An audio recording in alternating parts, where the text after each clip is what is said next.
Hello friends, என் ஒய்ஃபோட பர்த்டேக்கு கோயிலுக்கெலாம் போயிட்டு வரும்போது கேக் வாங்கிட்டு வீட்டுக்கு போயிட்டு கேக் வெட்டுறதுக்கு தயார் பண்ணுறோம்.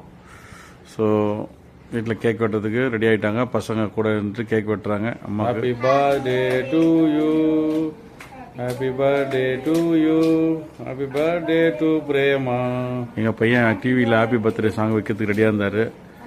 அதுக்குள்ளே கேக் வெட்ட ஆரம்பிச்சிட்டோன்னே ஹாப்பி பர்த்டே சாங் சொல்லலையானாரு. நம்மளே பாடுவோம். பாடி முடிச்சுட்டு கேக் வெட்டி அவங்களுக்கு பசங்களுக்கு கொடுக்குறாங்க. கேக் வெட்டிட்டு அவர் பையன் அதுக்காண்டி நானும் ஊட்டுறோம் அவனுக்கு ஃபஸ்ட்டுன்னு ஊட்டுறாரு. அப்புறம் அவரை ஊட்டிட்டு அப்புறம் பொண்ணு நானும் ஊட்டுறமான்னு ஊட்டுறாங்க. ஸோ அதை முடிச்சுட்டோன்னே கிஃப்ட் கொடுக்குறோம். வாட்ச் ப்ரெசென்ட் பண்ணுறோம். அவங்களுக்கு வாட்ச் ப்ரெசென்ட் பண்ணாங்க. அதுக்கப்புறம் எனக்கு கேக் கொடுத்தாங்க. நான் அவங்களுக்கு கேக் கொடுத்துட்டு ஹாப்பி பர்த்டே ரொம்ப சிறப்பாக முடிஞ்சுது. எங்கள் பையன் எங்கள் அம்மாவுக்காக கிஃப்ட் கொடுத்தாரு. பென் ஒன்று வாங்கி கொடுத்து